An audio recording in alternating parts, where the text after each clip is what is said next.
kita mau punya anak yang sehat, tapi kualitas udara buruk, kualitas air buruk gitu. Kita mau punya anak yang sehat, tapi harga protein mahal banget. Kita mau punya anak yang sehat, tapi di negara agraris ini buah-buahan itu adalah barang mewah. Ada yang disebut dengan matrix inequality gitu, atau matrix ketidakadilan atau ketidaksetaraan. Kalau kita ngomongin perempuan, ternyata perempuan itu sulit banget buat mencapai titik berkelas itu, Bilal. Itu tuh bukan cuma satu faktornya gitu. Jadi ada faktor politik, ada faktor sosial, ada faktor ekonomi, ada faktor kebudayaan, ada faktor tafsir agama juga kalau ngomongin di Indonesia. You don't love the same woman. Kamu tuh gak mencintai wanita yang sama. Kamu mencintai wanita yang terus belajar setiap tahunnya berbeda gitu. Very beautiful. Suami yang berkelas itu dia terus belajar bagaimana si istrinya berkembang gitu. Wow, thank you. Loving a woman for lifetime is deciding to stay curious about her. If you stop studying her, someone else eventually will. Wow. Pelecehan seksual itu polanya berulang dan ada kata kunci merendahkan tubuh, seksualitas atau fungsi reproduksi orang lain di sini. Misalnya gini. Halo semuanya, kembali lagi di podcast Suara Berkelas. Hari ini aku happy sekali karena kita kedatangan tamu berkelas. Tamu dari Yogyakarta. Ada Kak Kalis Mardiasih. Apa kabar, Kak?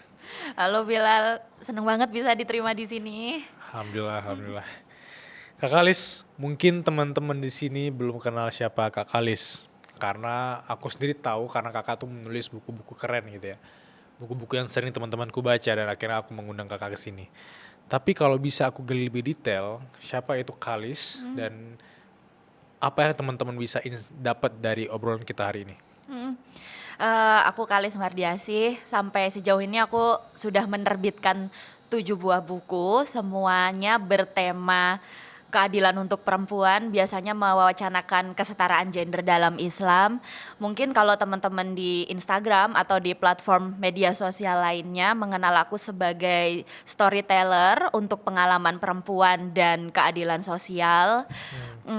Aku berkeliling dari kota ke kota di Indonesia untuk bertemu komunitas-komunitas perempuan dan menggali pengalaman mereka sebagai perempuan di Indonesia itu seperti apa gitu. Jadi ada pengalaman perempuan yang terpinggirkan, pengalaman perempuan yang dipandang lebih rendah, bercerita tentang label-label buruk atau stigma yang dihadapi perempuan, dan juga aku juga pendamping perempuan korban kekerasan bersama banyak organisasi perempuan di Indonesia. Jadi kalau misalnya Bilal hampir setiap hari pasti membaca ya berita-berita buruk yang dihadapi oleh perempuan di Indonesia. Mungkin yang baru terjadi banget minggu lalu ada seorang perempuan di Cilenyi yang disekap selama 3 tahun sampai matanya buta, sampai bagian mulut sebelah atasnya itu digunting dan lain-lain. Dan banyak netizen yang nggak ngerti kenapa itu bisa terjadi, kenapa ada seorang perempuan hilang dari rumahnya 3 tahun dan nggak dicari sama keluarganya.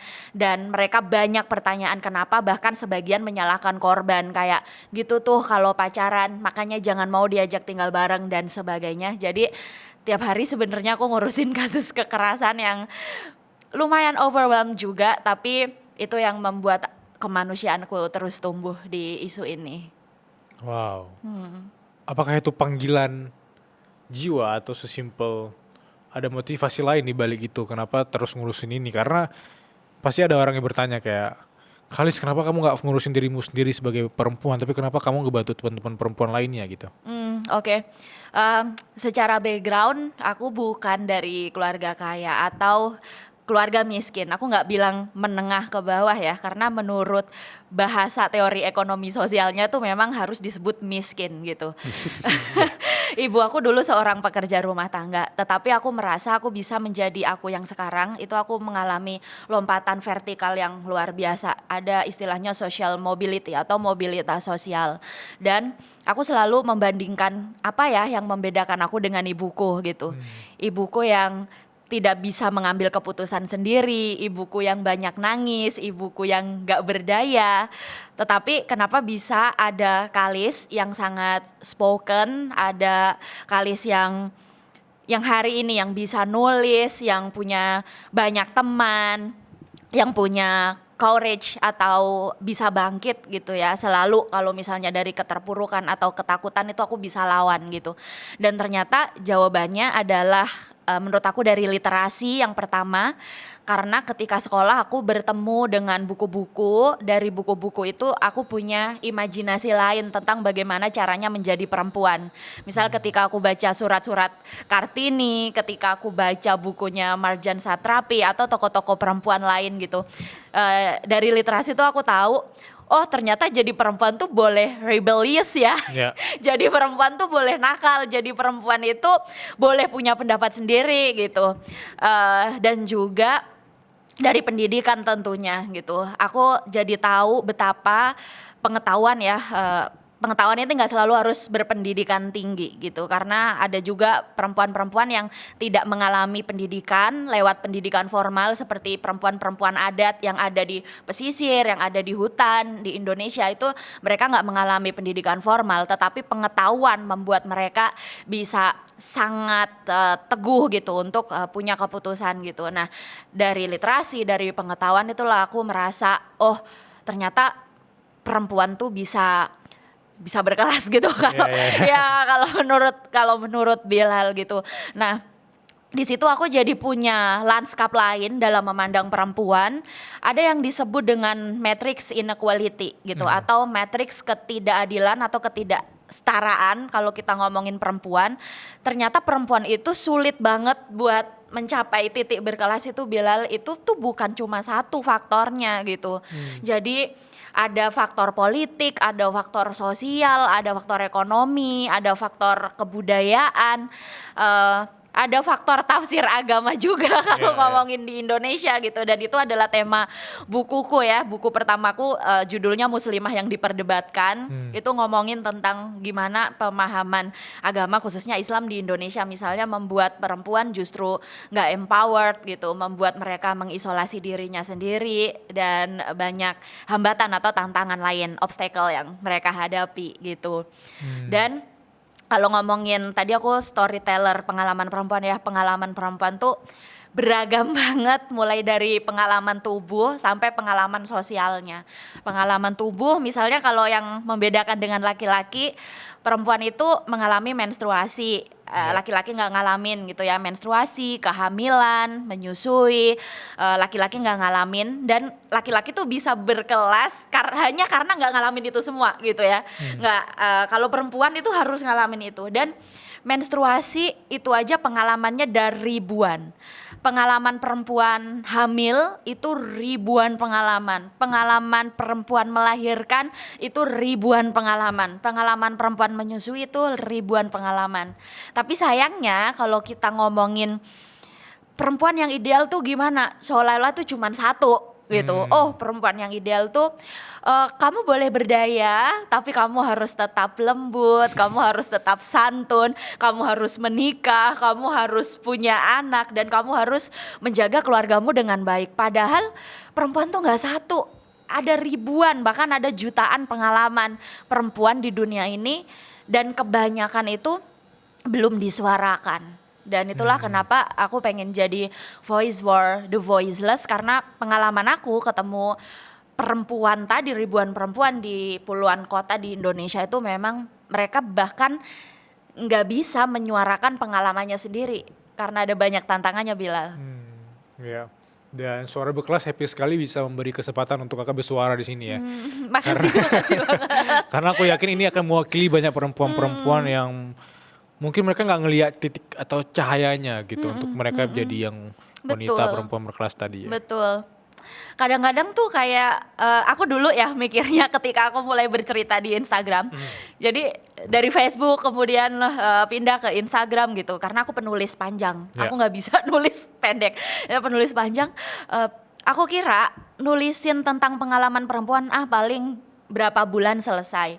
Pengalaman perempuan kan itu-itu aja gitu ya. Tapi ternyata udah 10 tahun lebih dan ya ampun, kok belum selesai-selesai ya? Kayak ada aja yang harus ditulis dan bukuku yang kelima yang berjudul Luka-Luka Lini Masa itu kan tentang kekerasan berbasis gender online. Jadi kayak itu aja modusnya setiap hari terus bertambah dan gak habis-habis gitu. Jadi pengetahuan kita bahkan dalam menangani kasus-kasus kekerasan terhadap perempuan itu datangnya lebih lambat dibanding dengan modus-modus kekerasan yang terjadi ke perempuan itu sendiri gitu. Apa yang dimaksud dengan datang lebih lambat itu? Datang lebih lambat misal nih kalau AI katakanlah Bilal. Jadi dulu kalau misalnya salah satu kasus yang paling banyak kekerasan berbasis gender online kepada perempuan itu kan perekaman dan penyebaran konten intim tanpa persetujuan. Ya, yang dulu disebut sebagai revenge porn atau konten porno balas dendam. Tapi sekarang kita nggak pakai istilah itu lagi karena seolah-olah kalau ada istilah revenge tuh kalau misalnya oh dia kan disebarin gara-gara nggak menerima cintanya si laki-laki, atau oh fotonya dia, foto telanjangnya dia disebarin kan karena emang dia ngirim fotonya gitu. Jadi seolah-olah perbuatan kejahatan itu jadi boleh hanya karena modus balas dendam gitu. Jadi kita sekarang sebut dengan istilah yang netral yaitu non consensual intimate content, penyebaran konten intim tanpa persetujuan. Nah, itu kalau dulu misalnya ngedit itu kan butuh waktu lama gitu. Kalau sekarang hanya dengan hitungan detik gitu karena bantuan AI kayak kamu gampang banget bikin orang bahkan berjilbab atau bergamis tiba-tiba jadi konten yang tidak diinginkan gitu. Sangat lebar ternyata kalau kita ngomongin tentang perempuan itu sendiri ya. Banget. Masih banyak banget yang harus kita bahas ya. Banget ya, kalau kita ngomongin tentang undang-undang tindak pidana kekerasan seksual, kita baru mengesahkan itu tahun 2022 dan kita memperjuangkannya di Indonesia tuh selama 10 tahun, lebih tepatnya 12 tahun. Tetapi kalau kita make 2 periode Presiden Jokowi waktu itu jadi 10 tahun gitu. Dan itu selama rentang waktu itu ada berapa anak perempuan usia SD yang diperkosa oleh ayahnya sendiri, kakeknya sendiri, pamannya sendiri, yang mereka udah nggak ngelihat masa depan di depan mereka udah mengalami disabilitas psikososial, mereka udah mengisolasi dirinya, udah gelap banget hidupnya gitu. Ngerti nggak yang ku maksud? Kayak kasus itu berjalan harian, bahkan dalam 1 jam itu ada puluhan kasus kekerasan yang terjadi, tetapi kalau kita ngomongin produk hukum, itu kita selalu ketinggalan puluhan tahun lebih lambat. Ya kayak 2022 kita baru punya UU-TPKS. Itu yang modus-modus KBGO belum masuk di UU-TPKS. Yang betapa beragamnya pelecehan seksual via online dan juga kekerasan berbasis gender online itu. Jadi kita kayak ngejar lagi nantinya gitu. Hai warga berkelas, buat kamu yang punya jasa konsultasi atau mau buat jasa konsultasi tapi masih ribet banget chatin satu persatu, aku relate banget karena aku pernah di posisi itu ya. Capek, pusing, harus cari hasil transfer, di ghosting, reschedule terus. Ini yang bikin aku gak fokus dengan pekerjaan utama aku gitu. Tenang, kalau kamu lagi di fase itu juga sekarang, aku punya solusi simple yang bisa bantu kamu beresin masalah ini. Yes, LinkedIn appointment. Kamu tinggal bikin halaman, booking, atur jadwal kosong, durasi sesi, harga, sampai detail layanannya. Calon klien tuh tinggal pilih jadwalnya, bayar dan semuanya langsung tercatat rapi. Jadi kamu tuh gak perlu lagi jadi admin dadakan setiap harinya. So, kalau kamu punya jasa konsultasi, mentoring, kelas private, atau sesi one-on-one, appointment di LinkedIn itu bisa bikin proses booking kamu jauh lebih profesional. Simple dan gak bikin kamu pusing. Tunggu apa lagi? Langsung cobain sekarang. Selama kakak dan teman-teman berjuang ya di kasus atau isu perempuan ini, apakah ada studi kasus menarik yang jarang orang ketahui gitu? Yang dimana itu bisa membuka wawasan kita terhadap, oh ternyata ada kasus ini, oh ternyata pemecahannya seperti ini. Ada gak bisa di-share ke kita? Oke, ya aku pakai kasus yang YTR kemarin aja, yang perempuan Cilenyi yang disekap pacarnya selama 3 bulan, dan banyak pertanyaan orang kenapa keluarganya nggak nyariin, kenapa itu bisa terjadi, kenapa bahkan korbannya nggak lari gitu kan. Harusnya kan dia bisa lari gitu kan. Nah ternyata itu ya bisa gitu. Jadi kalau di kasus kekerasan berbasis gender, ya udah kita harus percaya bahwa itu bisa terjadi. Karena ketika digali-gali kemudian itu bisa terjadi pertama karena pelakunya mengajak korban tinggal berpindah-pindah sehingga bahkan korban itu mengalami disasosiasi, kayak dia nggak tahu lagi ini di kota mana, kalau misalnya mau kabur ini ke arah mana. Oke. Sedangkan kekerasan yang pertama kali diterima itu adalah sengaja di mata, sengaja di fisik gitu. Ya, mata itu membuat dia buta, dan ketika fisik yang diserang, maka kebutuhan untuk melarikan diri dari pelaku itu berubah dari kebutuhan untuk lari menjadi kebutuhan untuk survive. Ya, jadi dia harus hidup dulu, dia harus menyelamatkan dirinya sendiri agar dia bisa kembali normal. Dan kemudian setelah itu dia akan berpikir bahwa dia udah nggak punya self worth. Jadi ketika fisik yang udah diserang gitu ya, misalnya kayak apakah orang akan masih melihatku sebagai manusia, karena tubuh itu martabat, Bilal. Itulah yang membedakan kekerasan seksual dengan tindak pidana lain. Kalau misalnya barang kita dicuri atau dirampok, itu adalah tindak pidana juga. Yang hilang dari tubuh kita itu adalah sesuatu yang ada di luar tubuh kita. Uang kita hilang atau barang kita hilang. Tetapi ketika tubuh kita yang mengalami kekerasan, utamanya kekerasan seksual, apalagi our most private parts ya, yang selama ini tuh ada nilai-nilai penjagaan, kemurnian gitu terhadap organ intim kita, dan itu mendapat kekerasan, itu direbut oleh orang lain. Ya, itulah yang disebut dengan martabat ketika kita sebagai manusia itu tiba-tiba kehilangan segalanya. Tiba-tiba tubuh yang selama ini bersama kita, yang melindungi kita, itu pun nggak kita lagi yang punya. Itulah yang disebut kenapa kekerasan seksual itu tergolong sebagai pelanggaran HAM berat juga gitu. Nah, dari situlah kemudian tadi ketika kita balik ke kasus YTR, ya dia udah kehilangan segalanya. Akhirnya dia memilih mengisolasi diri, yang dia pikirkan udah bukan lagi kabur, karena dia pasti juga ada kekerasan verbal, ada rangkaian kekerasan mental atau psikologis di mana pelaku pasti ngomong, kamu itu udah nggak murni, kamu udah nggak suci, di luar sana udah nggak ada yang nerima kamu, cuma aku di sini yang akan nerima kamu, kayak gitu-gitu. Jadi ada banyak sekali lapisan kerentanan yang harus dipahami ketika kita bicara kekerasan terhadap perempuan dan menguji komitmen atau konsistensi kita untuk berpihak kepada korban. Tapi kalau dari sisi orang yang melakukan itu biasanya apakah mereka kayak ingin punya power atau ingin punya kontrol terhadap seseorang, atau ada motivasi lain sebenarnya yang kakak udah teliti selama ini gitu? Betul banget. Jadi kata kunci dalam kasus-kasus kekerasan itu kan relasi kuasa. Relasi kuasa di mana pelaku itu pasti merasa memiliki power atau kuasa yang lebih tinggi terhadap korbannya. Misalnya kalau kita ngomongin KDRT, aku nggak bilang bahwa laki-laki tidak ada yang menjadi korban kekerasan. Tetapi kalau kita bicara datanya di Indonesia dan di seluruh dunia, sayangnya memang perempuan yang lebih banyak datanya menjadi korban kekerasan. Dan kalau kita bilang kayak kenapa pelakunya itu justru orang-orang yang intimate, yang lebih dekat, seperti pasangan sendiri, ayah sendiri, paman sendiri, kakek sendiri, itu justru karena mereka paling mengenal korban. Jadi mereka bisa exercise seberapa besar power yang mereka miliki. Mereka tahu bahwa si korban ini lebih lemah dari saya, dia tidak akan melawan, dan ketika saya dihukum, saya pun tetap akan dapat pembelaan gitu. Jadi misalnya sampai hari ini, kalau kita bicara undang-undang penghapusan kekerasan dalam rumah tangga, itu disahkan tahun 2004. Tetapi sampai hari ini pun 20 tahun lebih berjalan, itu penegakannya itu masih kacau banget, Bilal gitu. Kenapa?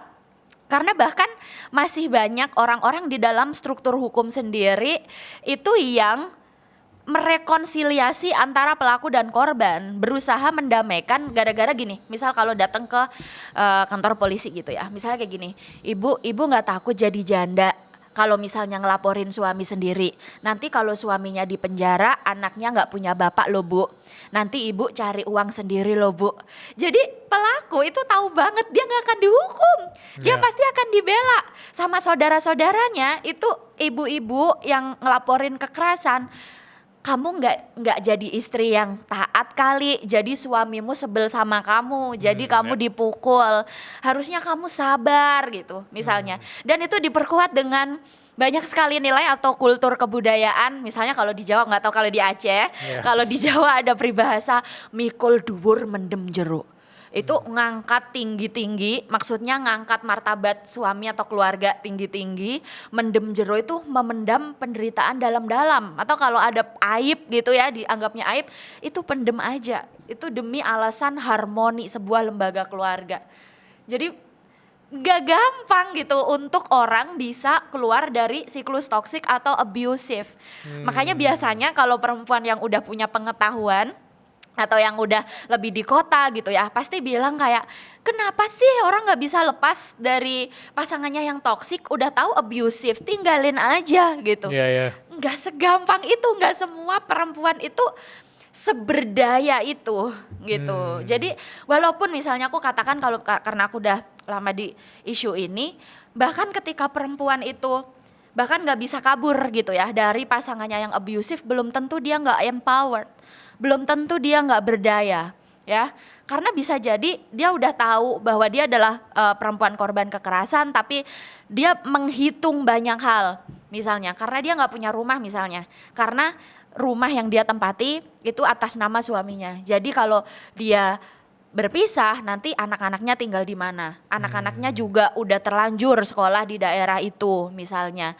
Terus ada ikatan juga biasanya kalau pelaku kekerasan itu pasti dia membangun kedekatan dengan anaknya juga.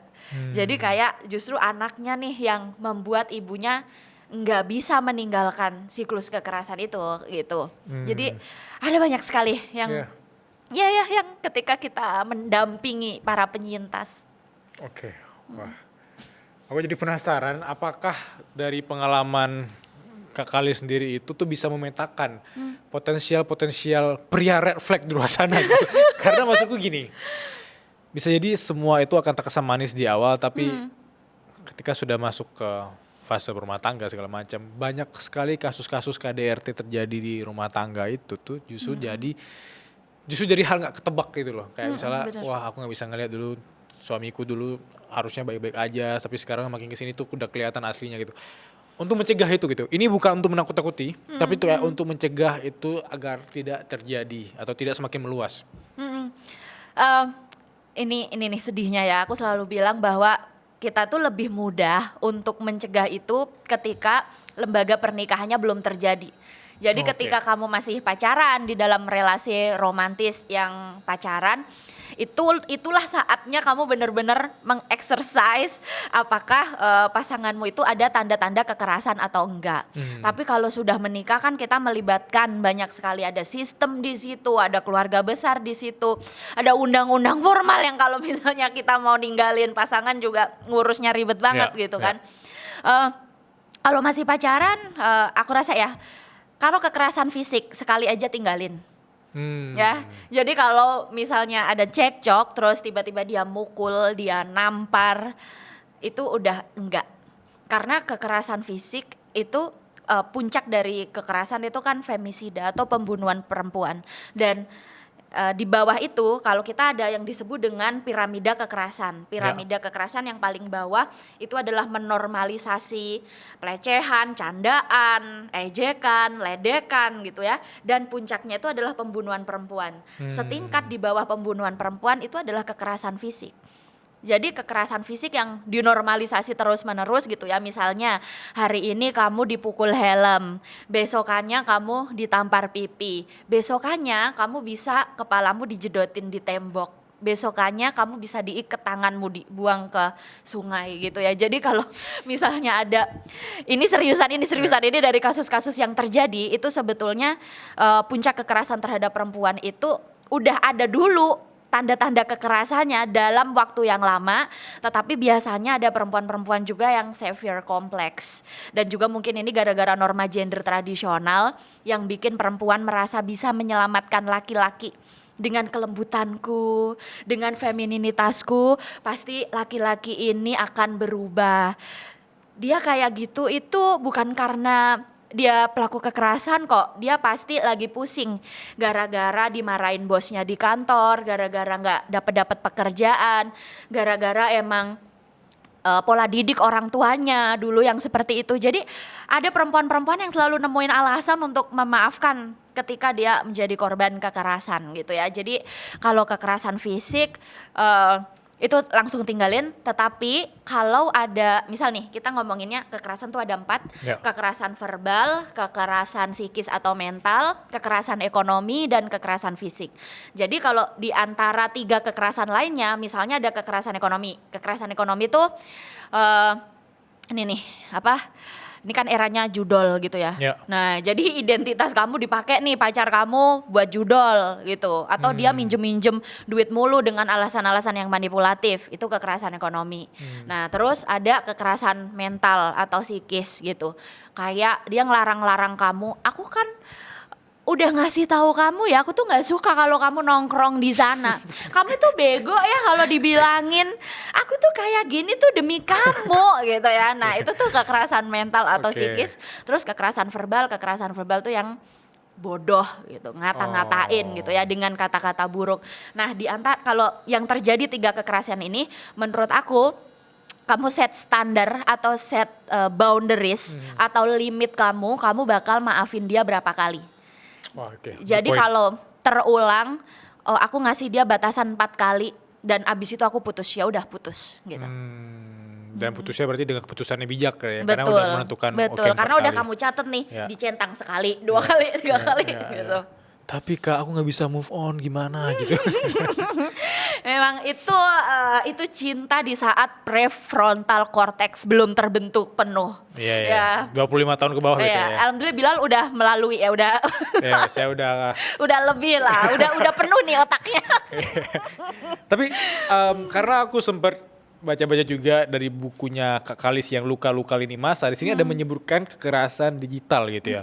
Trauma kekerasan digital itu apakah ada hubungannya kayak tadi kekerasan verbal atau Iya. kekerasan psikis atau seperti apa sebenarnya? Ya, kekerasan digital itu Bilal sayangnya dampaknya itu bisa jadi lebih abadi dibanding dengan kekerasan langsung atau direct abuse gitu.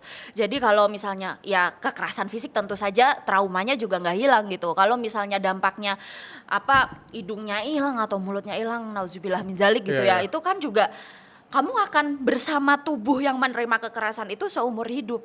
Nah, demikian juga dengan kekerasan digital. Kalau misalnya ya foto telanjang atau video telanjangnya disebarkan gitu, itu ada memang yang disebut dengan rights to be forgotten atau hak untuk dilupakan atau hak untuk dihilangkan. Jadi sebenarnya kalau di Indonesia mungkin otoritasnya di Komdigi atau di platform-platform media sosial itu kalau kita melapor itu harusnya mereka itu punya kewajiban untuk men-take down konten-konten korban kekerasan. Kalau Bilal ingat waktu itu ada platform penyedia konten pornografi berinisial PH. Waktu itu di Inggris itu ada gugatan yang kenceng banget terhadap platform itu karena mereka mengupload konten-konten korban kekerasan yang sebetulnya tuh itu bukan industri yang mereka create gitu. Oh, oke, oke. Jadi nggak legal. Jadi kayak korban pemerkosaan kontennya diupload di situs pornografi gitu kan. Nah itu kan traumanya. Misalnya kita udah hapus gitu ya. Misalnya nih ada kasus KBGO ya kita selesaikan lah di Polda, ternyata alhamdulillah nih pelakunya di penjara gitu. Tapi kita nggak pernah tahu dia udah nyebarin di berapa banyak gadget. Kita nggak pernah tahu dia nyebarin di berapa banyak account. Karena kasus-kasus kayak gitu tuh mostly ya kayak mereka tuh punya ratusan account. Jadi dulu ketika ada satu mantan yang balas dendam misalnya ya, dia tuh bikin ratusan account di Twitter gitu untuk menyebarkan foto atau video telanjang mantan pasangannya kayak gitu. Dan ya nggak pernah bener-bener hilang sebenarnya. Itulah yang disebut dengan trauma digital itu sangat panjang usianya. Gitu. Jejak digital ya. Betul, makanya kalau misalnya di kasus-kasus kekerasan digital itu kalau dari sisi kita pendamping kekerasan, hal yang paling nggak boleh dilakukan itu justru memviralkan, Bilal. Ya. Ya, karena semakin viral itu jejak digitalnya kan semakin nggak scalable, kayak limitless Ya, gitu. ya, ya. Padahal nggak semua penyintas kekerasan itu mau dikenang sebagai penyintas kekerasan. Ada penyintas-penyintas kekerasan yang hanya ingin move on karena bisa jadi dia akan berumah tangga dan Ya, menemukan pasangan dalam relasi yang sehat di masa depan. Dia akan punya anak dan ingin membangun kehidupan yang baru gitu. Wow, ini obrolan pertama di Suara Berkelas yang spesifik ngomongin tentang kekerasan ya. Dan ada part dari buku Luka-Luka Lini Masa karya Kak Kalis yang aku sempat baca itu part online child grooming. Which is beberapa bulan lalu sempat viral di Indonesia tentang isu child grooming ya, salah satu selebriti kali ya. Dan aku mau gali itu gitu. Tanda-tanda child grooming itu seperti apa dan kenapa ini ada kategori online child grooming ya? Yes, online child grooming tuh aku ngasih misalnya followers aku ya yang waktu itu pernah kasusnya aku dampingin, orang tua yang bilang, Mbak Kalis, anakku perempuan kelas 4 SD sekarang tuh punya kebiasaan aneh, dia suka di kamar mandi berlama-lama, HP-nya dibawa, dan di kamar mandi itu dia teleponan, aku tahu dia lagi teleponan sama laki-laki dewasa yang sebetulnya kita udah pernah mergokin Mbak Kalis gitu ya, dia seharian ngunci diri di kamar, chatan sama laki-laki dewasa, teleponan gitu, tapi sekarang sepertinya terulang lagi gitu. Nah, tanda-tanda dari chat grooming itu yang paling utama itu sebetulnya mengisolasi korban dari orang-orang yang paling dia sayang, mengisolasi korban dari orang tuanya atau walinya gitu. Nah, kalau di Indonesia, Bilal, misalnya ada anak-anak perempuan usia SD gitu dari desa, kasus KBGO itu sekarang, kalau dulu misalnya korbannya anak SMA gitu ya, sekarang tuh anak SD gitu. Jadi udah makin muda usia korbannya. Ya, karena kan akses gadget udah makin muda setelah COVID, pembelajaran wajib lewat HP sehingga mereka sekarang pegang HP semua. Nah, di situ bayangin ada anak SD yang usia puber, yang misalnya dia jarang dibilang cantik oleh keluarganya. Dia ya seperti parental Asia yang jarang ngobrol dengan anaknya. Nah, tiba-tiba dirayu-rayu oleh laki-laki dewasa yang tahu bahwa insecurity si anak ini. Jadi pelaku itu selalu meriset korban, Bilal. Dia tuh nggak lugu, pelaku tuh nggak lugu, iseng-iseng terus dapat gitu, enggak.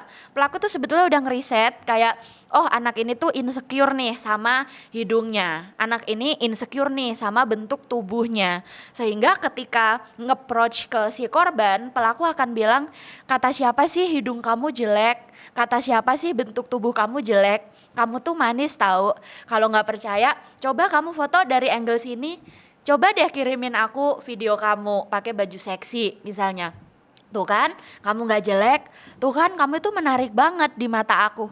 Nah, itu ada anak kecil, anak remaja yang lagi puber dan dia nggak punya pengetahuan, terus kemudian dia akhirnya mengirimkan konten-konten itu kepada, sebenarnya kalau dicek ya biasanya laki-laki dewasa itu pasti pakai identitas palsu yang nomornya nggak bisa kita lacak pakai get contact atau nggak pakai foto asli, nggak pakai nama asli.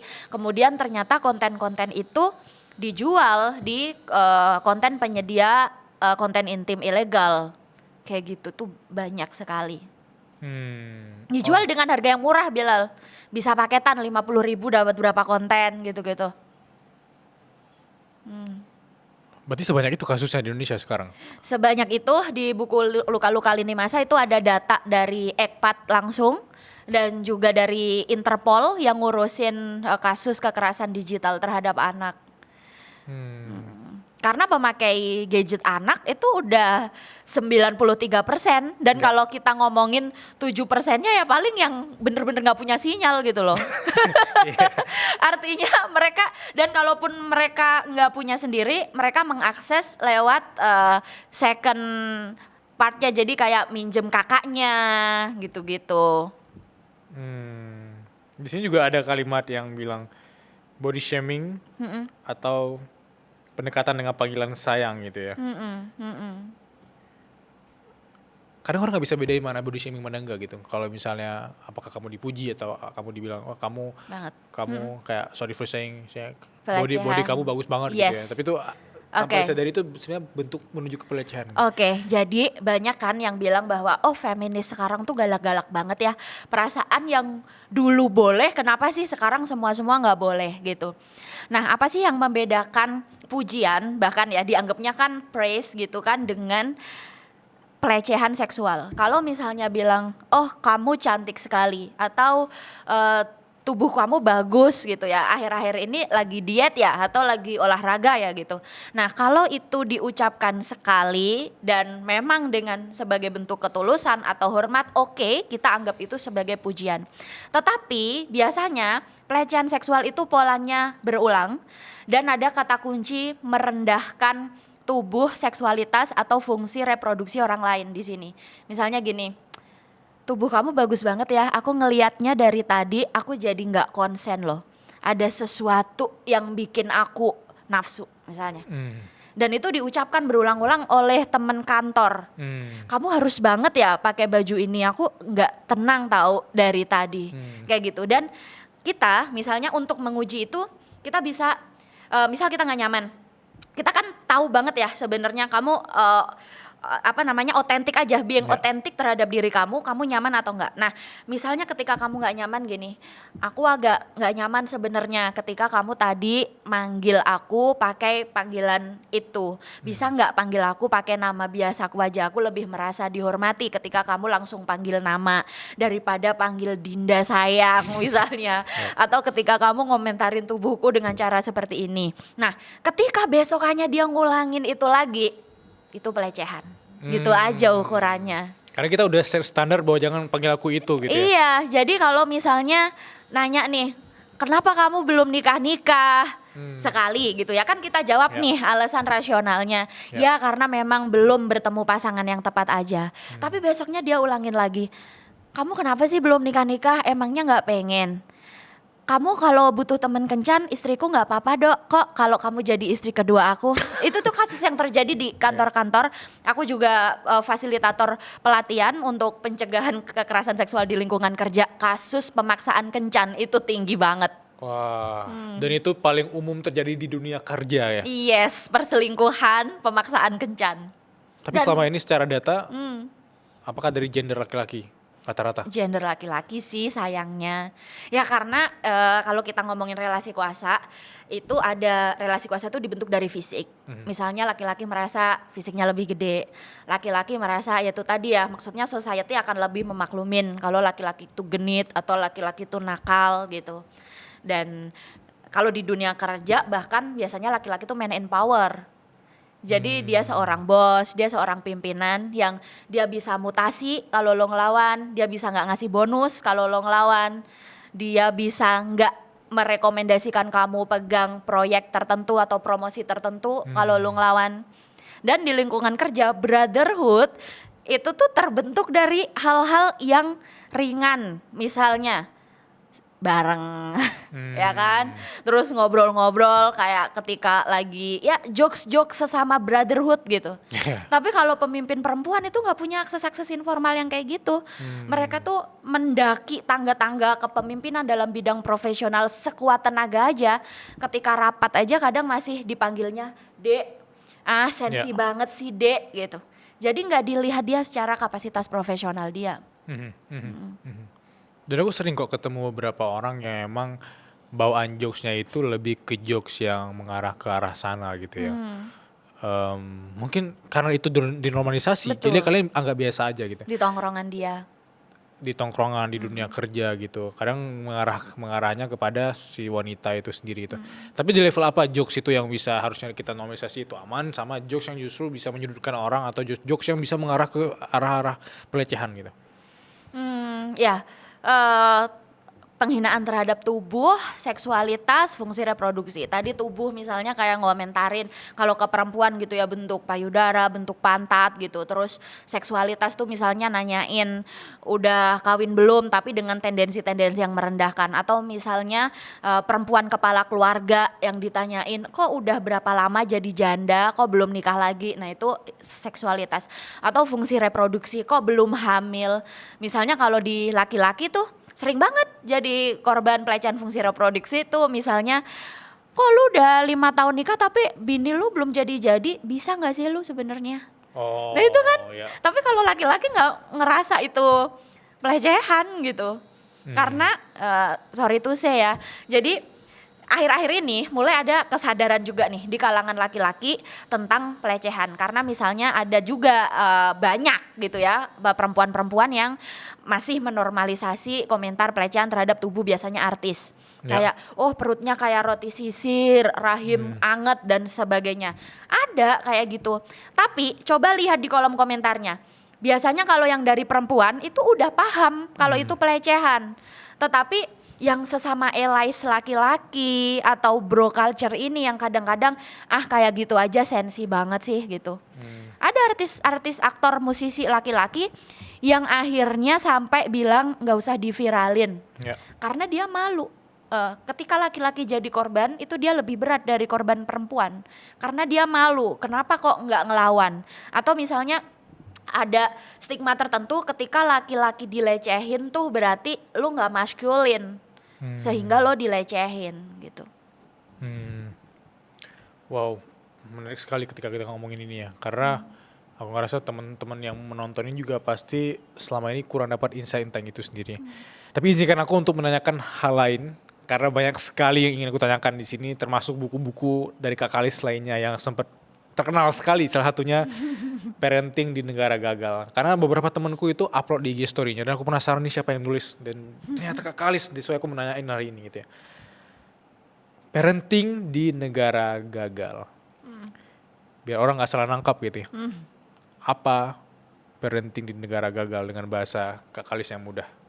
Ya, parenting di negara gagal itu sebetulnya wujud aku cinta banget sama Indonesia.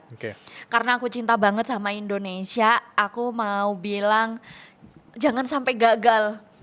Karena kita masih akan melahirkan future generations yang kalau ngomongin millennials kayak aku gitu ya, di angkatanku itu bahkan normalnya udah menormalisasi punya anak tuh satu aja Bilal. Kayak jarang banget orang yang misal ditanya kamu mau berapa kayak nambah nggak, itu mikirnya tuh lama banget gitu kayak ya udah satu aja karena tahu punya anak hari ini tuh nggak mudah. Bahkan kalau di Gen Z itu misalnya di satu angkatan bawah aku mereka bahasnya enggak mau punya anak gitu kan, mau punya anak apa enggak. Di aku kan kayak anak satu aja. Di generasi bawahku mau punya anak apa enggak, di generasi bawahnya lagi nikah apa enggak. Karena mereka udah bisa menghitung di Indonesia ini misalnya dengan lahirnya sebuah undang-undang yang berkaitan dengan ketenaga kerjaan, seseorang itu setelah 1 tahun atau setelah 6 bulan kontraknya akan berakhir dengan selama masa 12 bulan dia akan cuma punya gaji UMR yang itu habis buat dia ngekos, buat dia makan dari hari ke hari dan setelah kontrak habis dia harus apply lagi dan nunggu 6 bulan untuk dapat pekerjaan baru. Job market lagi buruk banget, market value juga lagi buruk banget buat Gen Z. Jadi itu bisa dihitung banget keputusan mau nikah apa enggak, mau punya anak atau enggak gitu. Nah, makanya aku nulis buku Parenting di Negara Gagal karena setelah aku punya anak, jadi aku di buku itu aku nulis aku adalah ibu magang hampir 3 tahun karena anakku baru 3 tahun bulan September nanti. Kita mau punya anak yang sehat, tapi kualitas udara buruk, kualitas air buruk gitu. Kita mau punya anak yang sehat tapi harga protein mahal banget. Kita mau punya anak yang sehat tapi di negara agraris ini buah-buahan itu adalah barang mewah. Ya, yang kita bilang tongkat batu jadi tanaman itu buah-buahan itu barang mewah gitu. Iya. Kamu bawa 100.000 paling dapat buah apa gitu kan. Iya. Dan belum kita ngomongin pendidikan, kita ngomongin infrastruktur gitu. Jadi kalau biar keluarga nggak stres, kita butuh ruang aman, ruang terbuka bareng. Kita butuh walkable city, jadi keluarga kita bisa jalan bareng-bareng. Tapi itu pun nggak ada gitu. Dan ya, aku ngomongin tentu saja dalam struktur kenegaraan di mana elit nggak bisa jadi teladan. Ya. Di mana pidato-pidato yang kita dengar atau statement-statement yang kita dengar kok konyol sih, kok kita kayak nggak punya harapan gitu. Ketika kita ngajarin anak kita kejujuran, ternyata kita tahu ada anak elit yang bisa dapat porsi kekuasaan tertentu tanpa harus jadi pinter. Banyak hal lain, Bilal. Di level Kak Kalis tadi, dia kata Kak Kalis kan let's say aku cuma mau anaknya satu udah gitu. Terus di bawah lagi ada yang bilang aku udah nikah tapi nggak mau punya anak. Di bawah lagi bahkan questioning apakah nikah atau enggak gitu ya. Apakah pertanyaan-pertanyaan ini, layer-layer pertanyaan ini itu muncul karena situasi politik kita yang semakin tidak sehat? Banget ya. Jadi kan selalu yang disalahkan itu ke individu kan. Ya. Kayak wah bahaya nih milenial nih nggak mau punya anak banyak. Wah bahaya nih Gen Z bahkan menormalisasi child free. Atau wah bahaya nih sekarang pada telat nikah udah umur 30-an bahkan pada nggak mau nikah. Tapi itu gitu. Ketika yang aku bilang tadi, hitung-hitungannya tuh jelas banget. Situasi politik, situasi kebijakan-kebijakan ekonomi kita itu nggak membuat orang muda hari ini punya ruang aman untuk dirinya, untuk masyarakat, dan itu yang disebut dengan ketidakpastian masa depan. Bilal. Jadi tantangan generasi Z hari ini itu adalah ketidakpastian masa depan yang negara nggak mampu memberikan kepastian kepada orang muda apakah dia bisa hidup dengan layak, bisa hidup dengan normal aja, nggak usah layak gitu ya. Hidup normal aja itu nggak bisa gitu. Kan kalau misalnya ada jokes, bukan jokes ini ironis sebetulnya. Jadi di dalam keluarga Indonesia tuh sekarang bapaknya judi online, ibunya pinjaman online, anaknya game online. Jadi bapaknya judi online itu sebetulnya representasi dari buruknya pasar kerja dan buruknya value di pasar kerja yang diberikan kepada labor atau pekerja-pekerja di Indonesia. Sehingga akhirnya mereka depresi, mereka frustrasi, dan kemudian yang laki-laki judi online. Gara-gara itu kemudian si pasangannya atau istrinya, karena kebutuhan itu kan per hari istri nih yang di depan mata, yang dia harus beli beras, yang dia harus beli protein, dia harus nyalain gas yang habis, dia harus bayar sekolah anaknya. Akhirnya ketika laki-lakinya nggak ada, dia ngakses tuh pinjaman online. Nah, dan ketika pinjaman online itu dia ada dalam siklus kekerasan gitu ya, anak-anaknya di mana? Anak-anaknya ngakses game online. Game online ini bukannya misal game online yang sehat atau gimana ya Bilal ya. Ini adalah game online, ini adalah representasi nggak adanya ruang aman. Negara yang gagal menjamin ruang aman ketika kita ngomongin ketahanan keluarga gitu. Jadi misalnya kalau aku nggak tahu di Aceh gimana Bilal. Kalau dulu di aku ruang aman itu kalau di generasi 90-an kita masih ada lapangan di mana anak-anak itu main layang-layang, main kelereng gitu kan. Ada sungai-sungai kita bisa main bareng di situ gitu. Dan ada titik kumpul lah kalau di kampung tuh dulu ya. Nah, kalau sekarang kita nanyain ruang aman untuk anak-anak sekarang, kalau anak-anak orang kaya, ruang aman itu berpindah kemana? Ke les bahasa, ke les gimnastik, ke les taekwondo, ke les renang, ke les nari, beragam les untuk anak-anak yang harganya mahal dan fasilitas pendukung itu juga nggak disediakan oleh negara, by the way. Itu adalah fasilitas yang industri keterampilan dan industri pendidikan itu tumbuh subur dan harganya mahal, dan itu hanya bisa diakses oleh orang-orang kaya. Ruang aman untuk keluarga miskin berpindah kemana? Ke gadget. Gitu. Jadi itulah kenapa tadi bapaknya judi online, ibunya pinjaman online, anaknya game online gitu. Gimana kita mau ngomongin resiliensi atau ketahanan keluarga di saat Iya. seperti ini? Apalagi tadi ketidakamanan dari masa depan sendiri ya. Itu emang jadi questioning orang sekarang, dan itu yang bikin orang kadang, kan orang bilang kayak aku overthinking, aku insecure gitu. Kadang bukan cuma internal ya kan, tapi Yes. mereka ngelihat faktor lingkungannya, Ya. faktor sesimpel lihat pemimpinnya, hal-hal yang mereka tunjukkan setiap hari, apalagi Yes. ketidakadilan yang setiap hari muncul di TV atau di sosial media, itu bikin orang questioning. Apalagi kemarin baru aja hal yang kayak ini orang satu berdampak banget bagi negara ini, tapi tiba-tiba divonis berapa tahun, 10 tahun. Jadi orang Sedih. makin questioning. Sedih. Aku mau berdampak besar bagi negara ini, Yes. tapi malah kayak gitu hadiahnya gitu. Bahkan dengan latar belakang keluarga yang gak main-main. Oh ya, itu poin penting sih. Itu kayak kalau kita gimana Ya. gitu. Ya, wow. Banyak sekali tulisan-tulisan menarik dari Kak Kalis, dan aku yakin teman-teman di sini yang mungkin belum kenal Kak Kalis itu bakal bakal bacain deh buku-buku Kak Kalis. Ada juga yang Muslim yang diperdebatkan gitu ya. Esok jilbab kita dirayakan gitu ya. Tapi fundamental berpikir Kak Kalis itu sebenarnya di arah mana? Kenapa sangat suka membahas tentang hal yang mungkin orang gak berani speak up gitu ya, dimana orang mungkin mempertanyakan hal ini, tapi tuh mereka nggak ada keberanian untuk ingin menyuarakan itu gitu. Aku merasa dengan diri aku yang sekarang tadi aku udah lebih punya privilege ya, privilegeku karena aku punya pengetahuan, dan aku sering bilang bahwa bahkan nggak punya privilege sebagai diriku aja itu privilege, Bilal, kalau sebagai perempuan. Itu artinya apa coba? Jadi ada banyak banget perempuan-perempuan yang sebetulnya pengen speak up, tapi mereka tuh nggak berani speak up karena misalnya Mbak, kalau di dalam konteks Islam ya, Mbak, aku juga sebenarnya pengen banget bilang kalau perempuan itu juga boleh jadi pemimpin. Kalau kepemimpinan itu harusnya kolaboratif dan bukan berdasarkan jenis kelamin.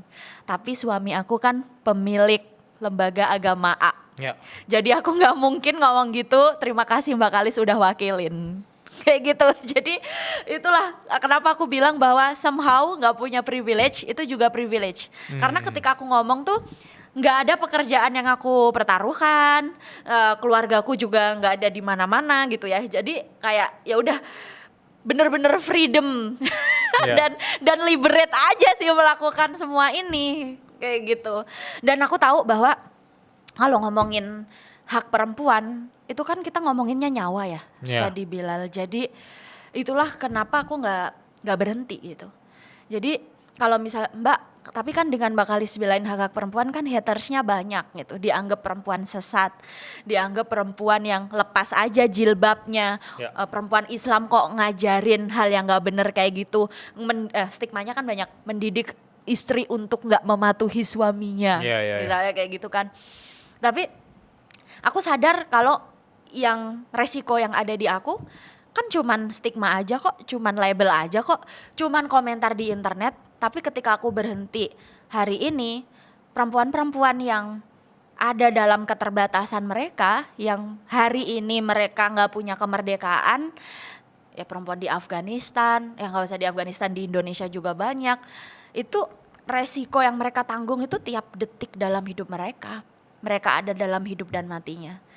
Jadi kalau cuma dikatain orang di internet, aku masih sangat merdeka untuk melakukan apapun gitu. Ya, bahkan kalau di Aceh itu kan salah satu tokoh-tokoh perjuangannya kan disimbolkan wanita kayak Cunyadi, Cumutia. Itu di level di mana udah level perang pada waktu itu ya. Sultanah, aku Iya. udah pernah ziarah ke Sultanah yang Oh, di iya. pinggir pantai di Aceh Iya, itu. iya, iya, iya. Itu kan sosok-sosok perempuan yang sebenarnya tuh menggambarkan seberapa kuat mereka pada waktu Betul, itu ya. betul. Walaupun tadi aku sempat ingat juga ketika Kak Kalis bilang wanita itu kan atau perempuan itu kan mereka melewati fase yang nggak kita lewati, termasuk sebulan itu berapa cycle sih, 4 kali cycle misalnya kan. Dan itu nggak relate, tapi kok bisa mereka tetap bisa kuat gitu. Padahal fase itu menurut aku berat sekali ya. Kita membayangkan orang sakit berat. perut tuh berat sekali Berat gitu ya. banget, iya, Iya, berat dan- banget. Dan yang normal aja berat, Bilal, apalagi pengalaman menstruasi Iya. yang dengan kondisi penyerta khusus. Jadi ketika aku mau melahirkan hampir 3 tahun lalu, kan aku keguguran, aku punya pengalaman keguguran 1 kali.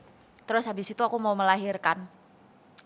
Aku kirim WhatsApp ke guruku, sakit banget Bu gitu, udah mulai mules-mules, udah mulai nyeri-nyeri. Guruku ngingetin, kamu yang mau melahirkan dalam kondisi normal ya, sehat fisik tanpa penyakit penyerta, di rumah sakit yang nyaman aja tetap sakit ya, apalagi perempuan dengan bawaan sakit jantung atau perempuan dengan kanker atau perempuan dengan HIV AIDS. Jadi pengalamannya tuh sangat-sangat beragam. Apalagi perempuan dengan fasilitas yang sangat kurang gitu ya, di kampung-kampung di pelosok ya. Yes. Kenapa aku marah banget kalau ada berita perempuan melahirkan di jalan lalu meninggal, baik itu ibu atau bayinya, hanya gara-gara infrastruktur jalan yang nggak diperbaiki, yang itu sebetulnya masyarakatnya tuh udah ngelapor kayak lebih dari 10 tahun tapi nggak pernah diperbaiki. Dan hari ini kita tahu bahwa negara bisa hadir sampai ke samping-samping rumahmu dalam bentuk dapur dan toko kelontong. Maaf politis. Berarti sejauh itu politik bermain gitu. Kayak orang bertanya kayak, nggak penting lah pertukaran pemimpin gitu, nggak penting politik di hidupku. Sejauh itu penting guys. Kalau jalan di kampung kamu, di kota kamu tuh masih jalanan hancur banget, disitulah perannya pemimpin gitu ya, disitulah politik bermain. Banget. Pertanyaan simpel aku gitu, let's say dapur sama Kopdes gitu ya. POV Kak Khalis melihat itu sebagai gebrakan baru seperti apa? Oke. Gini, aku jawabnya melipir. Aku jawabnya ke kepemimpinan perspektif yang maskulin dan apa yang membedakan kepemimpinan itu dengan perspektif perempuan atau aspirasiku sebagai perempuan dalam melihat politik gitu aja ya Bilal ya. Aku tuh sedih banget karena pemimpin di Indonesia itu dia perspektifnya adalah pembangunan yang sangat maskulin, dan itu karena ego mereka. Misal Bapak SBY dengan hambalangnya, Bapak Jokowi dengan IKN-nya proyek itu, terus sekarang Bapak Presiden yang baru dengan MBG dan Kopdes dan Sekolah Rakyat dan lain-lain. Pemimpin-pemimpin laki-laki ini tuh aku nyebutnya ya Bilal, seneng banget ngebangun berhala-berhala baru yang ujung-ujungnya mangkrak hanya karena mereka itu mau dianggap berbeda dengan pemimpin sebelumnya. Jadi bukan berdasarkan keberlanjutan atau visi jangka panjang atau kebutuhan sebuah bangsa atau future generations. Jadi misalnya nih, ada pemimpin A, aku harus bangun yang baru dong, Pak, tapi kan udah ada yang sebelumnya. Itu kan proyeknya si A, bukan milik saya hanya harus punya legasi saya sendiri. Dan penyakit ini bukan hanya di titik puncak di pusat aja Bilal. Kalau di daerah-daerah kamu tahu semua kota ada pelang Asmaul Husnanya. Atau ada pelang I love kota apa. Atau kalau enggak, kalau yang udah ada Asmaul Husnanya besok masih tuh dikasih tanduk lampunya gitu ya. Karena pelaknya tuh udah ada gitu. Nah mereka tuh selalu harus membangun dan yang kelihatan. Perspektif mereka bukan perspektif kepemimpinan perempuan, itu adalah perspektif merawat atau keperawatan, ethics of care. Kerja-kerja merawat itu kalau di manusia kayak bayi ya, kamu kasih makan tiap hari, ibunya nyusuin yang gak kelihatan itu kecapeannya gitu. Kalau sakit dia rawat sampai sembuh gitu, dimandiin tiap hari biar bisa seger tiap hari. Itu kerja-kerja keperawatan yang seringkali kayak dianggapnya remeh, tapi sebetulnya itu kerja perawatan. Kenapa sih misalnya kerja merawat? Kalau kemarin udah bangun rumah sakit, bisa nggak sih kayak 20 tahun ke depan itu merencanakan biar kualitas rumah sakitnya lebih baik. Kalau udah bangun lembaga pendidikan, ya udah itu dirawat untuk meningkatkan kualitasnya supaya lebih baik. Kita ngomongin pertaniannya gimana, kita ngomongin ekonomi lokalnya gimana. Jadi merawat. Sedangkan yang ada di Indonesia itu bahkan sekarang paradigmanya itu ekstrativisme. Ekonomi di Indonesia itu ditopang dengan mengeksploitasi sumber daya alam, bukan ditopang atas nalar pengetahuan dan nalar sains. Jadi lembaga-lembaga kayak badan riset atau lembaga riset yang ada di kampus-kampus itu mereka justru budgetnya kecil sekali gitu.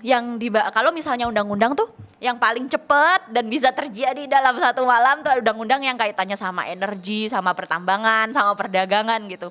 Tapi undang-undang yang kaitannya sama pembangunan sumber daya manusia, perlindungan perempuan dan anak, itu prosesnya bisa sampai 20 tahunan lebih. kita bayangin nggak sih misalnya ya, kita kan pernah punya ada program dana desa sebelum budgetnya juga diambil buat Ya. bikin toko kelontong itu. Jadi bayangin kalau dana desa itu biasanya juga kalau di tangan bapak-bapak ya buat bikin gapura, buat buat ngecat segala macam gitu. Tapi kalau kita perspektifnya itu adalah merawat, ada nggak pusat belajar masyarakat di desa itu? Bisa nggak kita menggaji 1 atau 2 bidan desa di desa itu? Apakah ada ruang terbuka untuk anak-anak? Dia ada perpustakaannya, ada daycare-nya, ibu-ibu di situ bisa mengawasi anak-anaknya dengan aman. Apa yang bisa dirawat dari desa itu sehingga kehidupannya tuh benar-benar sejahtera yang berhubungannya sama kehidupan, sama kemanusiaan kita. Wah, poin menarik dan aku baru dengar ini sih tentang bermain dalam tanda kutip jangka panjang ya. Kayak merawat sesuatu yang sudah ada. Bukan sekedar membangun sesuatu, which is membangun bagus tapi bukan membangun dalam konteks jangka pendek gitu ya. Dan itu poin menarik bahwa Yes, aku sebel banget. Aku lah baru lewat satu kota provinsi di Jawa gitu. Ya Allah, patung udah nambah lagi. Udah ada tuh patung-patung wayang-wayang gitu ya. Nambah lagi. Ya. Ini masih kurang aja nih pembangunan berbasis patung-patung ini. ya, karena aku dari Aceh juga sebenarnya belum 100% kelar kan yang kemarin banjir itu gitu. Tapi ya ada pembaharuan lain dan Yes. sempat questioning juga sih. Kak Kalis, 3 pertanyaan dari teman-teman suara berkelas. Pertanyaan pertama, Kak, namaku disamarkan aja ya, SASA, tapi dia minta disamarkan. Pertanyaan pertama yaitu, umurku sekarang 36 tahun, tapi aku belum menikah. Apakah telat kalau perempuan belum menikah di usia 36 tahun? Dan bagaimana cara aku melatih mental agar tidak peduli apa kata orang? Halo SASA, terima kasih pertanyaannya. Tergantung kamu sebenarnya bagaimana kamu memaknai kedirian kamu dan martabat kamu sebagai manusia, khususnya manusia perempuan. Apakah kamu memaknai martabat itu dari status pernikahan atau status seksualitas, atau kamu mendefinisikannya beyond that rules, dari lebih dari peran gender yang tradisional itu, karena kamu pasti punya banyak banget pencapaian dalam hidup, kamu bisa mensyukuri apa yang sudah kamu capai dari sisi pengetahuan, dari sisi kiprah, dari sisi peran atau dampak kamu kepada sesama manusia. Dan kata terlambat atau tidak itu hanya konstruk sosial. Ya, jadi karena itu kadang-kadang kalau ada orang yang nikah diselamatinya kayak selamat ya udah sold out misalnya kayak gitu. Ya nggak ada kayak gitu, sebetulnya tuh konstruk sosial. Dan by the way biasanya kalau perempuan yang belum menikah lebih dari 30 tahun tuh dikaitkan juga dengan fungsi reproduksi ya. Dibilang kalau misalnya nanti jadi susah punya anak karena kamu jidat perempuan tuh ada tanggal expirednya kayak kaleng makanan Bilal. Jadi teknologi kesehatan by the way udah makin maju. Yes gitu ya. Jadi kayak kalau kamu adalah rich auntie, biasanya umur 36 tahun ini justru rich auntie, kamu udah punya posisi bagus, jabatan bagus di bidang profesional yang kamu geluti, kamu pasti punya tabungan yang banyak. Beli aja teknologi kesehatan sekarang dan nggak ada kata terlambat. Dan kalau misalnya kamu memang orientasinya menikah, aku doakan semoga kamu mendapat pasangan dalam relasi yang sehat. Dan bahagia itu nggak ada umurnya, kayak setiap orang selalu punya hak untuk berbahagia dari hari ke hari di kapanpun. Walaupun kamu nanti 40 tahun kamu bisa memulai cinta yang baru, 45 tahun kamu punya cinta yang baru. Ada banyak orang menemukan cinta yang baru di umur 60 tahun, so berbahagialah. Ya, dan cinta itu nggak hanya dengan pasangan romantis. Kalau kamu adalah rich auntie dan punya keluarga yang mencintai kamu dan punya teman-teman yang celebrating yourself, merayakan diri kamu udah penuh cinta kok, kamu nggak kurang cinta. Ya, karena mungkin dia 36 belum menikah juga karena laki-laki yang insecure juga sih. Padahal dia jadi dirinya sendiri gitu. Dan kalau kamu ngedefine karena struktural sosial tadi, maka kita akan selalu merasa telat kan. Ya, padahal dalam tanda kutip ya Bilal, perempuan matang Itu justru menyenangkan loh, ini buat teman-teman ya, laki-laki ya, kalau jangan takut nih buat mendekati atau perempuan yang mungkin udah 30 plus atau 35 plus, karena mereka justru matang secara emosional, secara intelektual, secara spiritual, dan mereka nggak akan ngerepotin kamu justru karena mereka sudah sangat paham bagaimana menavigasi dirinya sendiri. Jadi perempuan-perempuan dewasa itu enak banget jadi pasangan, ringan aja, tinggal metik happy-nya aja. Siap. Catat tuh ya. Catat. Takutnya cowok-cowok sini kan mikir kayak wah telat nih segala macam, padahal siapa tahu lebih siap kali ya. Pertanyaan kedua dari Anissa Khairuna. Dia nanya, aku sempat baca ibu kakak tentang pertanyaan yang harus ditanyain saat sebelum menikah. Tapi bisa share nggak di sini pertanyaan yang penting sekali bagi kakak yang kakak tanyain sebelum menikah?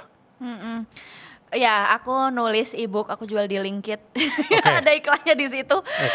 Itu produk digital pertamaku di Linkit, by the way. Masih ada, dia bisa diakses ya? Masih ada 15 pertanyaan perempuan feminis sebelum menikah. Ada daftar 15 pertanyaan di situ, dan lucu banget Bilal karena perempuan-perempuan itu jadi menguji dan mendiskusikan, jadi bahan diskusi kalau lagi ngafe sama pacarnya sekarang dengan panduan modul itu.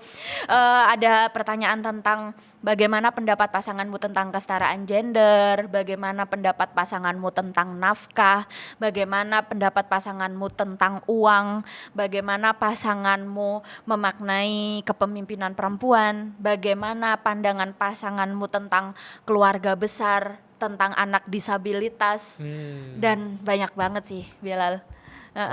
Totalnya 15. Dan kenapa 15? Karena sebenarnya harusnya masih banyak lagi, ya udah 15 dulu. Kalau aku suruh pilih 2 pertanyaan yang paling fundamental deh, yang sebenarnya sangat menentukan bagaimana pasangan kamu itu. Mungkin tentang pandangannya tentang kesetaraan gender dan juga kepemimpinan kali ya, karena itu yang pasti akan dikhotbahkan saat Anda ijab kabul di depan petugas KUA, dan juga ada Pak Kiai yang ceramah.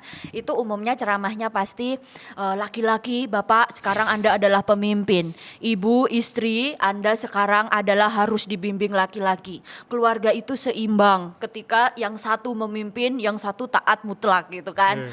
Nah, jadi itu harus didiskusikan gitu, karena kalau versi aku percaya dengan kepemimpinan kolaboratif.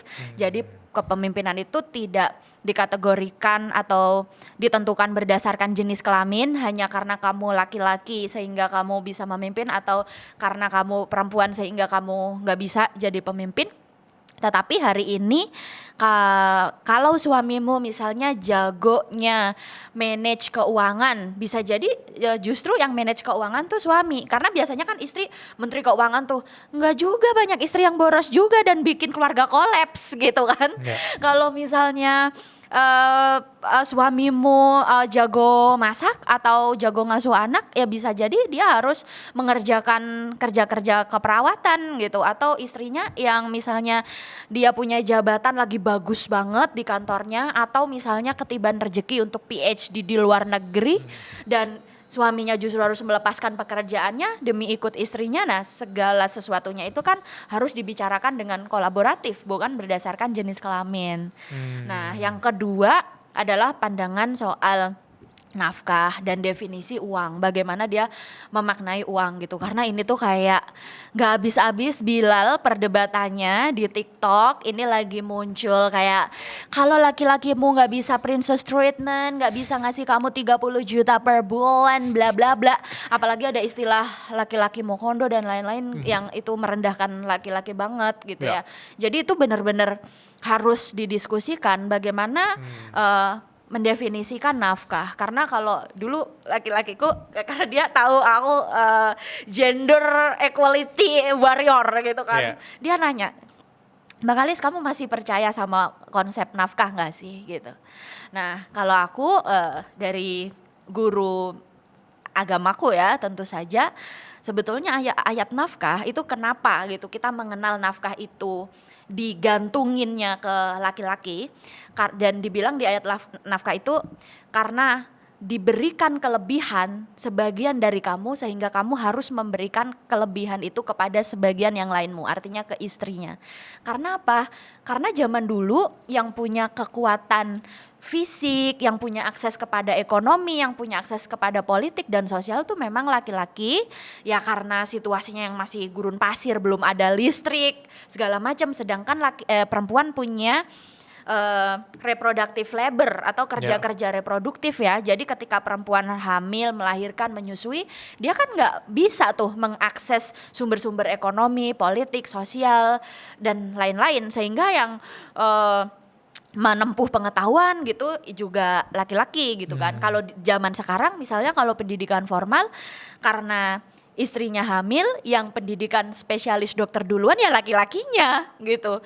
Nanti anaknya udah 3 tahun ternyata hamil anak kedua, ya Allah gagal spesialis, dah tuh dokter gitu kan. Jadi dokter perempuan tuh biasanya nasibnya gitu Bilal. Jadi kayak gimana kamu memaknai nafkah. Aku bilang ke suamiku, pasangan aku, ya ketika salah satu dari kita atau tiap kita masih mampu untuk berusaha, ya kita menghasilkan bersama-sama gitu. Tapi ketika kita ada dalam posisi yang lebih lemah, berarti itu yang menerima. Jadi ketika aku hamil, itu aku udah nggak kerja dari bulan ke-7 kehamilan sampai aku menyusui selama ya 1 tahun lebih ya, yang bener-bener nggak keluar rumah, ya aku bergantung kepada suamiku. Tetapi misalnya di Indonesia itu ada banyak banget, 30% lebih di Indonesia sebetulnya ditopang oleh perempuan kepala keluarga, Bilal. Tetapi undang-undang perkawinan kita itu sebetulnya cuma bilang kepala keluarga itu laki-laki didefinisikannya. Padahal ada perempuan kepala keluarga juga. Kenapa? Karena ada laki-laki yang disabilitas, ada laki-laki yang sakit menaun sehingga dia nggak bisa bekerja.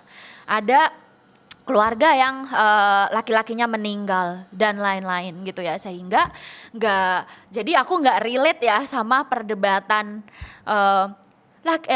perempuan jangan punya duit banyak-banyak, nanti laki-lakimu tuh nggak punya provider mindset. Aduh pusing banget aku jujur sama perdebatan itu.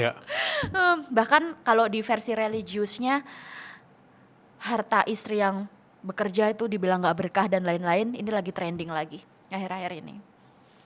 Jadi penting banget itu. Jadi bukuku itu membahas soal itu. Beli ya teman-teman, masih ada. Ya. Di zaman kreators ekonomi kayak sekarang, semua orang berlomba-lomba untuk hasilin cuan dari dunia digital. Tapi faktanya nggak semua orang tahu bahwa kita bisa menghasilkan uang dari satu website builder doang. Kita bisa jualan kelas, bikin digital produk, book konsultasi, sampai bikin e-book, bikin tulisan-tulisan atau karya-karya kita dijual langsung dan orang semua bisa ke sana untuk langsung check out di sana.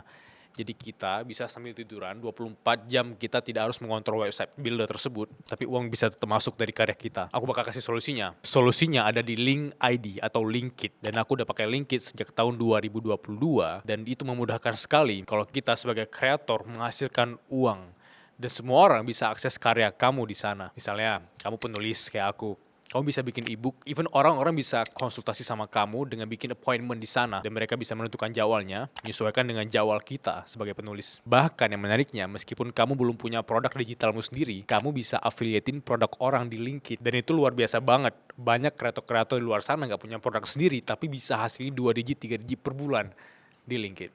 So, bagi teman-teman yang belum bikin Linkitnya, tunggu apa lagi? Langsung bikin sekarang. Pertanyaan ketiga, dari, ini cewek semua rata-rata ya. Pertanyaan ketiga dari Cut Intan. Dia nanya, halo Kak, aku sempat baca postingan tentang di setiap fase hidup manusia, terutama pasangan, mereka akan belajar mencintai dengan cara yang berbeda gitu. Kalau sepemahaman Kakak, seperti apa cinta yang awet itu? Oh, so sweet banget. Yang berhak gak ya Kalis jawab ini? Jadi cinta yang awet mungkin kalau di dalam pengalamanku yang dua-duanya harus thriving.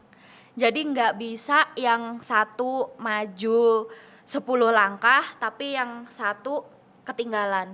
Nah, itulah kenapa kalau kita ngomongin soal kesetaraan gender itu biasanya Bilal, karena yang laki-lakinya misalnya di kantor itu kan jabatannya makin tinggi, relasinya makin banyak, bahasan-bahasan yang ada di lingkungan kerja itu makin keren. Sedangkan dia emang sengaja misalnya nggak boleh ngebolehin pasangannya bekerja gitu ya, pasangannya ini ngurusin anak terus gitu selama hitungan 5 tahun, 10 tahun, terus tiba-tiba dia ngelihat nih pasangannya, kok istri aku yang di rumah nggak update banget, kalau diajak ngobrol kok lama-lama jadi lusuh, karena dia ngelihat yang di ruang publik kan cakep-cakep ya, berangkat ke kantor kan cakep-cakep banget, seger-seger banget. Nah akhirnya jadi timpang gitu. Itulah kenapa aku selalu encourage juga perempuan-perempuan pengelola rumah tangga. Jadi aku nggak bilang ibu rumah tangga, tapi aku bilangnya homemaker, karena sebetulnya perempuan itu mengelola rumah tangga itu ada kerja-kerja produktif banget di situ. Jangan mau kalau disuruh ngurusinya tuh bener-bener reproductive labor aja. Jadi ibu pengelola rumah tangga juga wajib diupdate pengetahuannya. Wajib misalnya suaminya ngedukung buat ikut course, buat ikut grup trip gitu ya, perjalanan bareng-bareng, buat ikut komunitas-komunitas sosial, buat dapet cuti. Jadi nggak tiap hari suruh di rumah terus. Kalau kamu kerja aja dapet cuti, istri kamu cuti juga dong, kayak sebulan nih udah reproductive labor, kasihlah itu cuti 5 hari kayak gitu. Jadi justru aku encourage perempuan-perempuan pengelola rumah tangga biar menuntut haknya gitu. Aku sempat baca salah satu postingan yang bagus banget kemarin dari salah satu postingan di luar negeri ya. Dia bilang my grandparents itu menikah selama 60 tahun ya. Dan satu hari dia nanyain kakeknya gitu. Kakek, what's the secret to loving the same woman for a lifetime? Apa rahasia bisa mencintai wanita yang sama seumur hidup kakek? Terus jawabannya? Si kakek nggak ketawa, si kakek nggak bilang jawabannya komunikasi, si kakek nggak bilang jawabannya aku setiap hari word of affirmation, nggak. Dia bilang, you don't love the same woman. Kamu tuh nggak mencintai wanita yang sama. Kamu mencintai wanita yang terus belajar setiap tahunnya berbeda gitu. Very beautiful. Dia bilang, si anak itu, si cucu bingung kayak, it confused me gitu. Si kakek bilang, she change every few years gitu. Wow. Dan kalau lu nggak update cara dia berubah, Wow. maka kamu nggak mencintai istrimu gitu. Thank you Bilal. Ya, aku merinding pas baca ini kayak suami yang berkelas Ya. itu dia terus belajar bagaimana si istrinya berkembang gitu. Wow, thank you. Thank Dan you. ketika aku baca itu aku mikir wah, apa yang mikir orang tua aku masih sehat sampai sekarang dan mereka masih pacaran terus ya. Kayak ibuku berbeda setiap tahunnya gitu ya. Tapi ayahku ngikut dan dia mau belajar gitu. Dan itu relate sama pertanyaan ketiga, makanya aku Itu tiba-tiba bacain indah banget. Aku jadi nyadar, aku yang 7 tahun lalu juga bego sih. Kayak kalau sampai sekarang kan misalnya kayak suamiku juga growth bareng-bareng, aku juga gitu. Jadi sebenarnya kita saling belajar satu sama lain dan mencintai orang yang baru setiap harinya gitu. Iya, dan si kakek bilang lagi, masih panjang nih. Si kakek bilang gitu. The woman I married at 22 itu berbeda sama woman yang jadi umur 30. Karena motherhood itu merubah dia gitu. Kehilangan mengubah dia, waktu mengubah dia, punya anak mengubah dia. Dan sekarang di saat usia dia 40 tahun, she needed respect more than romance gitu. Dan umur dia ketika 50, dia lebih membutuhkan kehadiran aku daripada sekedar karir atau passion dia. Dan umur dia ketika 60, dia sedang membutuhkan aku yang lebih sabar dan dia ingin anak dan cucunya juga semakin berkembang. Semakin berubah transisinya dan ketika aku baca itu, aku kirim ke ibuku, aku kirim Makasih ke pasanganku. Makasih ya kakek. Hai kakek. Boleh peluk kakeknya gak sih? Bagus banget. Dan closing statement si kakek, every time she change, setiap hari istriku berubah, aku punya pilihan. Pilihan untuk komplain atau pilihan untuk belajar hal baru. Lalu si cucu bilang, sambil menutup tulisan itu dia bilang, loving a woman for a lifetime is deciding to stay curious about her. If you stop studying her, someone else eventually will. Wow. Dan 60 years itu tuh bukan hal yang gampang kata si kakek.